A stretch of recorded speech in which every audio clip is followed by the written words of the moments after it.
Broadcasting from the business capital of the world, this is the Podcast Business News Network.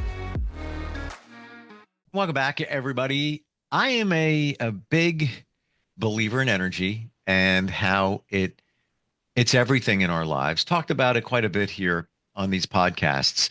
Never in this direction. And that is talking about energy, looking at that through the lens of your work, a leader, or let's say you're even an employee and your job situation, those relationships, how does energy come into play? We're going to look at that today. And she helps companies, executives, CEOs, leaders, individuals navigate life through amazing coaching and principles. I've witnessed it. I've experienced it. She's amazing. Denise Krumlian is back with us. How are you doing today? I'm doing well, Steve. Thanks so much for the great introduction. Loving what we're going to talk about because I guess let's break it down. Instead of me explaining it, energy. What is energy?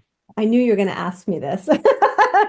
Energy, I mean, the simplest definition is really around the ability, like what is required to do work.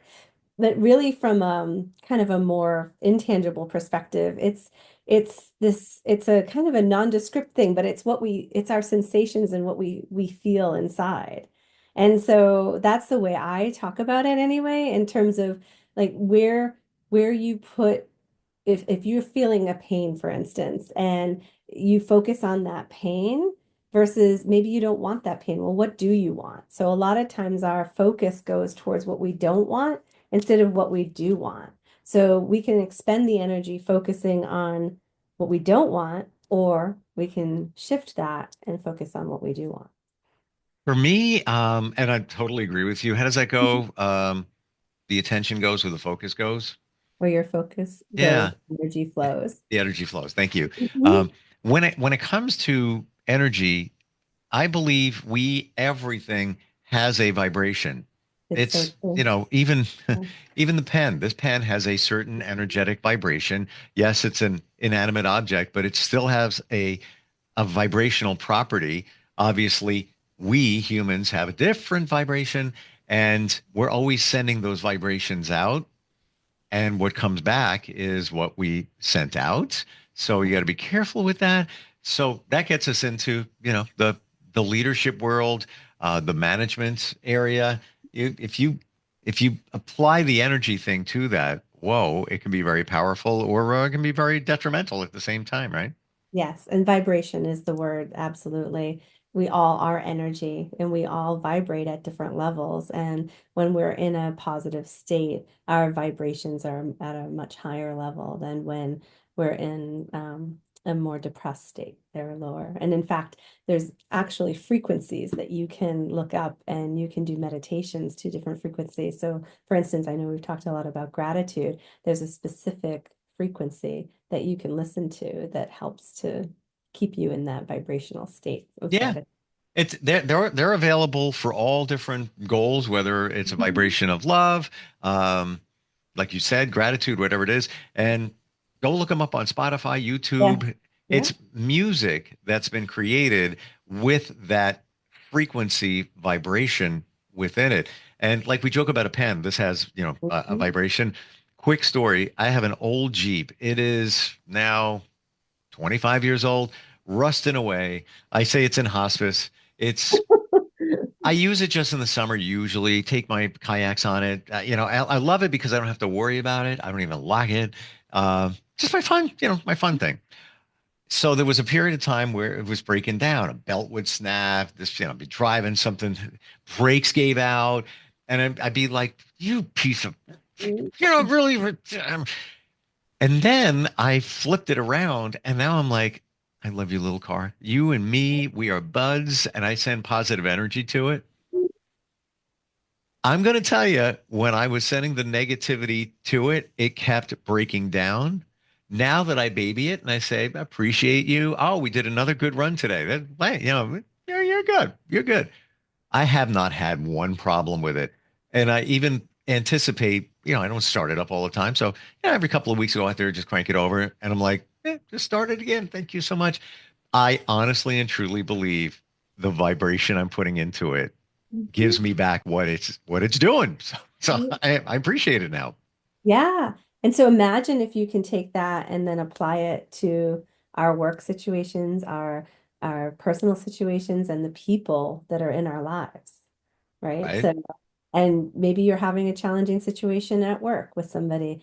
Imagine instead of just going at it in a combative way, right, which is definitely a certain frequency, imagine if you take another approach and think about what's the outcome you want and focus on vibrating at that level, focusing on what it is that you want. I want to have a more connected conversation so that we can do X. If you go in with that intention, the outcome, you only have control over what you do, right? So we don't know, maybe the other person's going into it with a different intention. So that it could not, maybe it doesn't always work, but you can know from your perspective, you going into it with that positive intention. 100%. Intention, great word. It's what you put into it, what you're going to get out of it. And there are variables, you're dealing with somebody else, but at least you're armed with the best possible scenario. Here's another example, and this is with people. So I've experimented. I've gone to the gym. Now I see the same people. I don't even know who they are. And they're just working out, walking around, whatever. And I'm just doing my thing, whatever. Got my headphones on. So I've gone a few times to the gym before I walk in, and I say to myself, raise your vibration, bring it up, just raise it up, positivity, bring it up, raise it up, raise it up. Walk through the door. People will pass me, and I'm not doing anything different. Face is the same. They will say, "Hey, how you doing? How's it going? How you doing? How you doing?" Strangers, see them every day. Why are they saying hi out of nowhere? I really think it's because I walked in and I was vibrating positivity. They're picking up on it. Everybody wants to be a part of your party. And Positive energy magnet. there you go. Yeah. Yeah. Absolutely. I've seen it. I've seen it in action. It's How many times, like, do you have a friend that maybe is like always having people come up to them, yeah, oh, they always have a date for something, and then other people maybe they're really struggling with that, and part of that is what are they potentially putting out to the world, right. and that goes along with beliefs, right? So the energy and your beliefs are two of the key components towards manifesting what you want. And Hmm. so, yeah. So because your beliefs can impact your energy, because energy can also be emotions. So when we say belief, let's go with maybe a real world example. Give an example of maybe a goal or something that somebody could want and how that translates to the belief. Yeah. So, in the world of, leadership, you want your team to be high performing, let's say, right? Or maybe it's for themselves that they're an individual contributor and they want to be a leader in the organization. So, how are they showing up every day? So, what's the energy they're putting out there? And then also, what's their belief? Do they believe they can be a leader in this organization?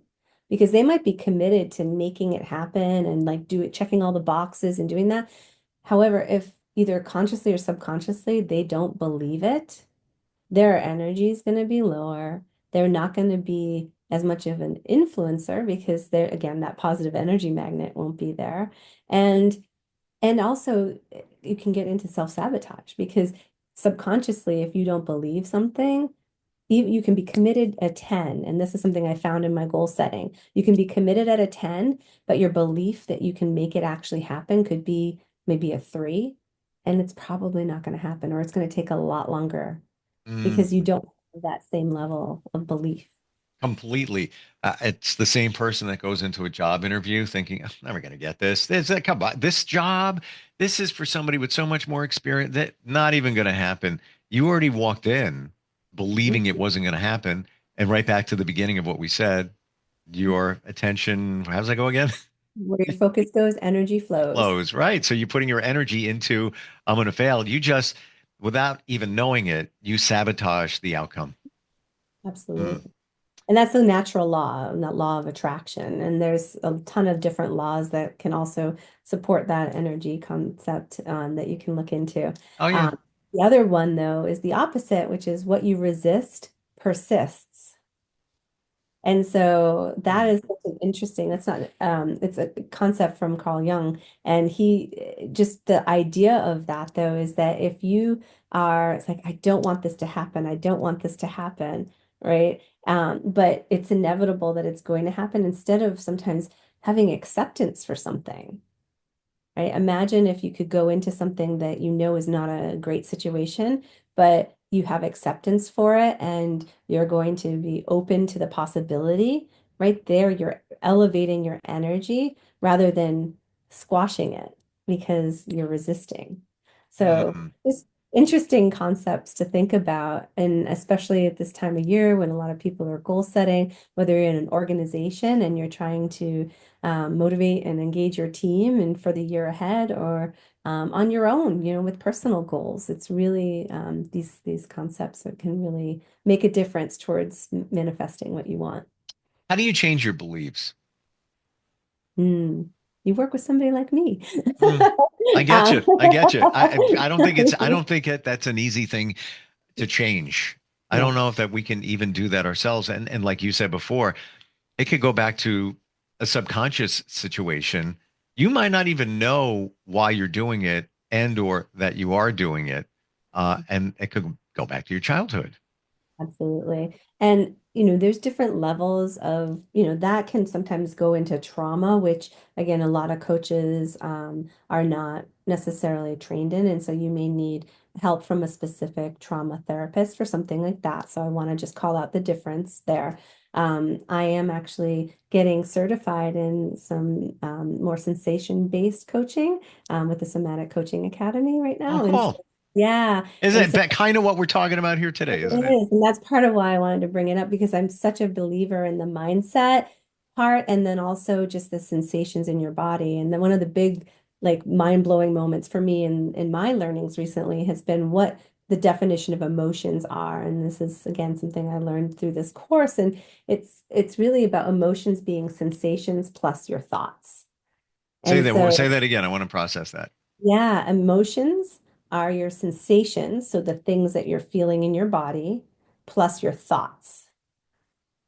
And so if you have anxiety about something like oh my God, a job interview, for instance, right? I have such anxiety about that. I get such a pit in my stomach and I break out into a sweat.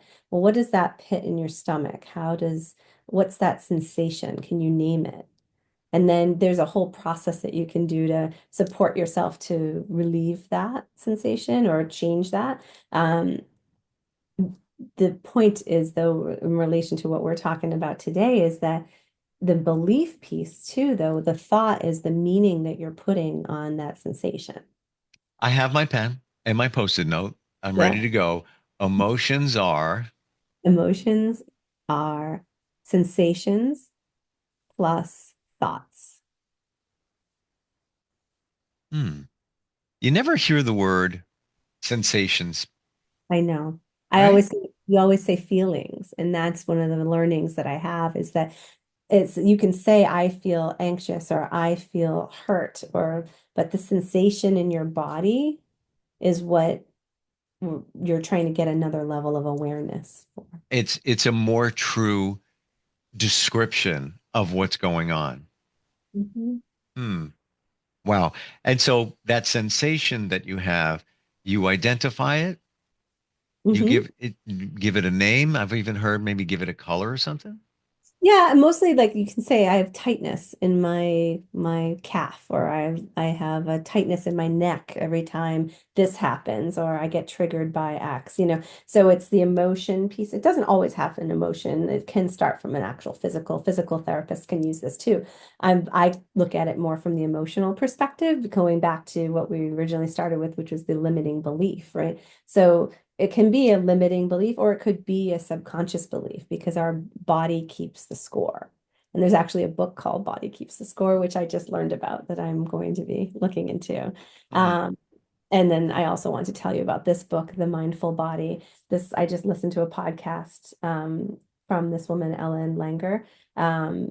And I can send that to you later. But this book I'm excited about because it's about reconnecting your mind and your body. And so again, how does this all relate to what we're like work or whatever? But the meaning we put on things, consciously or subconsciously, drives our actions and it drives so much of our lives. And so being mindful can really help us to stay well, what is mindfulness? It's being present, right? And so if you're mindful, you understand what's going on in your body, you understand the meaning you're putting on things, you have more clarity, and then you can make better decisions and respond to things versus react. And that's why, Mm. coming back to the work part or even your personal life or goals or relationships, that's why this is important. And when you make those decisions, feel more confident, Hmm. because now you've got data, you've got evidence based on what the sensations are, your surroundings, your experience, because now you get, more faith in yourself after a period of time when you make decisions. It's like, I made the right decision because I'm listening to my body. I think it's also the language too, isn't it? Absolutely. Absolutely. So Mm. there's so much about, your thoughts and then what are the words that you're saying. And my coach actually has a copywritten formula, the up level formula, which is that whole thing about your beliefs and your thoughts and your feelings and your actions determine the results. And so, Hanukkah, just to say that. So she and I have talked a lot about this, and it's caused me to actually dive deeper into my own mindfulness and what does it mean. And that's how I found the somatic coaching and all of the other things, and kind of putting it all together, coming into this culture of methodology as well as my life pie method. There's really the overlap is really in commitment. However, that clarity that you get from really understanding what you want and why you want it, and then your commitment to it, which includes your beliefs, and then the consistency and your focus on it, which needs mindfulness and embodying it. So, how do you feel, or how do you want to feel when you're achieving a goal, or you're on a team, or you're getting to the next level in your career, or whatever it is? When you're goal setting, how do you apply this to that? Hmm. I actually, in my goal setting workshop, the Life Pie Method, I focus a lot on the mindset element, um, getting clarity with what they want, getting as smart of a goal as you can, and then focusing on that. How committed are you, and how much do you believe, and what that underlying thing? And that's where we work through some of those limiting beliefs that they may have to help change them. And you asked, how do you change them?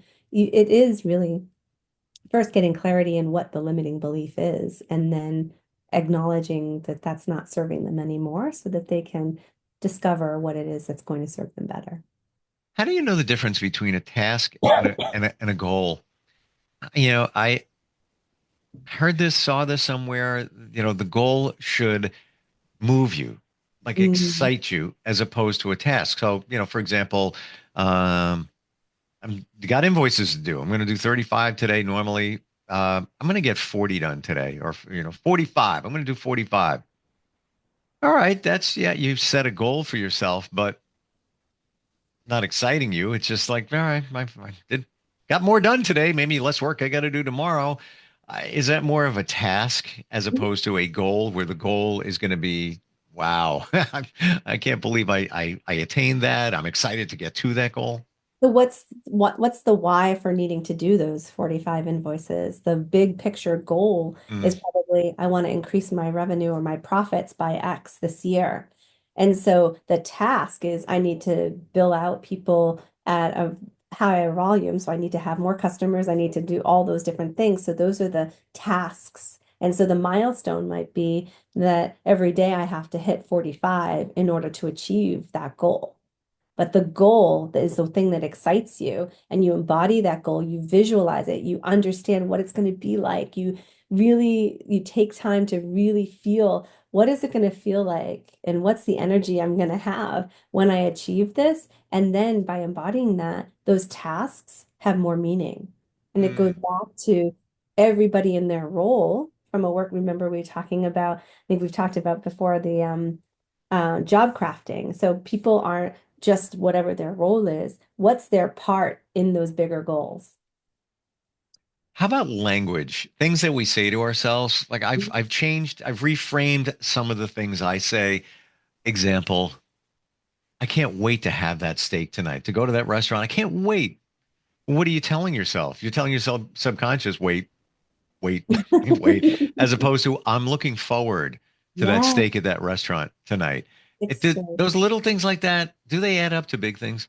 they can, absolutely. And there's a lot of subconscious things too that we don't even realize. Like I'll just give one, health goal. I haven't cracked my code yet. So what is it saying? What am I saying to myself by even saying that? I haven't cracked my code for what my nutrition needs to be. Okay, that means I can't do something versus I'm I'm excited about, the meals that I have planned for myself this week and seeing what results they have. Hmm. Yeah. Yeah, it's just so different. Or even like you're eating a piece of chocolate and you're saying, "Oh my God, I shouldn't be doing this." What are you telling your body to, how are you telling your body to react? So it versus because our mind, if we say, "Oh my God, this is the most delicious morsel I've ever had," your body's going to think it's good for it. I'm not saying to do that with everything, but you know what I'm Hmm. saying? This concept of it. Another thing is stress. So I talk a lot about stress and resilience. And a lot of times I listen to another perspective on this. If you are talking about stress in the negative all the time, of course it's going to have a bigger impact on your body physically as well as potentially mentally, right? But if you talk about stress and say, thank you, body, for putting me into this state so that I'm ready to conquer whatever's coming my way, just Yeah. mind blowing, just a different perspective. It's a reframe, and Mhm. even and thank you, body, for letting me know that you're kind of stressed out right now. I appreciate, the information. Yeah, as opposed to, oh, I am so stressed. What a day. Oh my gosh, I don't even know how I'm going to finish this day. The stress is just another thing just got piled up. What are you doing? How are you going to navigate through all of that? You're bringing it on yourself. And we Yeah. don't realize it. And society can do that too, right? So it's just about being mindful of those words. What is your energy going into a meeting or going into an interview or going into a conversation, whether it's a challenging one or a good one with, somebody at work or at home, it's being present and really understanding what it is that you're desiring the outcome to be. And and then coming from that place of energy. Yeah, I find it makes all the difference in the world. And just setting the intention, let's say you have to have a meeting with somebody, might not be the most pleasurable situation. Maybe it's with a client and you're kind of anticipating maybe they're making a change in their budget or whatever it might be. You don't know that they are. You don't know what the outcome's going to be. You're not a fortune teller. So why not raise up your energy, your vibration, you might go in expecting the worst and they're cutting back everything and they might only cut back maybe 5% and then you have another idea that generate you throw them and 2 months from now they may buy into it and then be spending more. You don't know, but why not start on it's not the rose colored glasses, it's just be Yeah, positive. you yeah. know why not? Yeah. And that goes back to just, acceptance and like not having in an intention is different than an expectation. So that's a really important thing. So if you trade your expectations for appreciation, so coming into it again with a positive mindset and intention of a positive thing, you may want that thing, but if you can't expect that. The thing that's best for everybody is what will happen. And it might not seem like it, but all you can do is your part. And so that's what I really try to empower people that I work with is like, what do you have the ability to do right now? Not even control. I don't like to use that word anymore. It's like ability to do. What do you want to do? And what's the outcome that you desire? Yeah, and that's the intention you put in. And thank you for the distinction between intention and expectation, because it's different. Sometimes an expectation is this is what I'm expecting. That's what's going down. That's what's happening. You can set an intention to react to it in a positive way, but it's going to happen anyway. How do we find you? What's the best way, Denise? The website is probably the easiest way, or LinkedIn. So denisekrumlian.com, DeniseKrumlian.com. Do you ever stop cracking the code. Like here you are, what we're talking about today, you're studying this just to bring more value to your clients. Like you have a thirst. You really do like to learn more, right? I do. I mean, I'm so grateful for this opportunity to be able to hopefully reach more people and just our conversations and the collaboration with you. And yes, that's why this is my purpose. Coaching is my love and my purpose. And I really just want to help as many people as I can. I knew that from the first 5 seconds I met you, like in terms of the purpose. This is you, and you are strategic and easy to understand. And so many little pieces of information I've taken from you, I've shared with others, i.e., emotions are sensations and thoughts. I'll be sharing that one. Fantastic. Wonderful having you on here. Just a joy. And I'm looking forward next time we get a chance to get together. I have a feeling that's going to happen. That sounds great. Thank you so much. Thank you. We'll be right back. Are you looking for even more of the podcasts and hosts that you love? The Podcast Business News Network is proud to announce that you now have even more ways to listen live. Check out the MyTuner Radio, online radio box, and Simple Radio apps on iOS and Android, or find us online. Search for Business News Network on mytuner-radio.com, or search Podcast Business News Network on streama.com and onlineradiobox.com/US. Take your podcast on the go and don't miss a minute of the action.